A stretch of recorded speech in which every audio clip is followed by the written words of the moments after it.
পারমাণবিক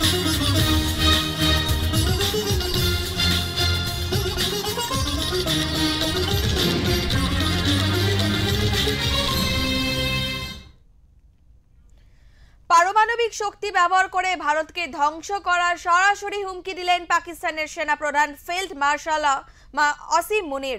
মার্কিন সফরে গিয়ে ফ্লোরিডার ট্যাম্পায় পাকিস্তানি ব্যবসায়ী ও কনসাল আদনান আশারের আয়োজিত এক ব্ল্যাক টাই ডিনারে মুনির বলেন, আমরা পারমাণবিক শক্তিধর দেশ, যদি মনে করি শেষ হয়ে যাচ্ছি তবে আমরা অর্ধেক দুনিয়াকে শেষ করে দেব।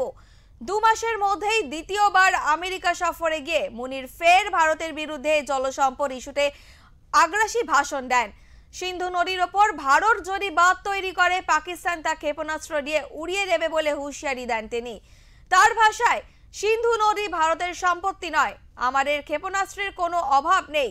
আমেরিকায় মাটিতে দাঁড়িয়ে পাকিস্তানি সেনাপ্রধানের ভারতকে পারমাণবিক হামলার হুমকি দেওয়ায় বিষয়ে বিজেপি নেতা দিলীপ ঘোষ কড়া প্রতিক্রিয়া দিয়েছেন। বলেছেন, পাকিস্তানি সেনাপ্রধান গুন্ডার মতো কথা বলছেন।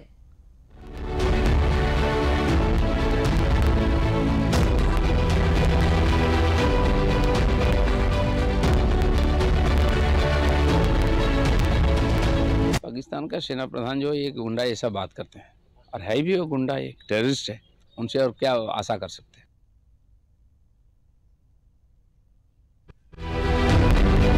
পাক জেনারেল আসিম মুনির এই সফরের আগেই জুনে তিনি 5 দিনের মার্কিন সফরে গিয়ে প্রেসিডেন্ট ডোনাল্ড ট্রাম্পের সঙ্গে ব্যক্তিগত মধ্যাহ্নভোজে মিলিত হয়েছিলেন, যেখানে তেল চুক্তি সহ দ্বিপাক্ষিক সহযোগিতা বৃদ্ধির ঘোষণা হয়। পাকিস্তানের তেল আছে কিনা তা এখনো জানা না গেলেও মার্কিন প্রেসিডেন্টের হঠাৎ পাকিস্তানের প্রতি তেল দরদি হয়ে ওঠার পিছনে ইতিমধ্যেই বিরূপ প্রতিক্রিয়া দেখা দিয়েছে আন্তর্জাতিক মহলে।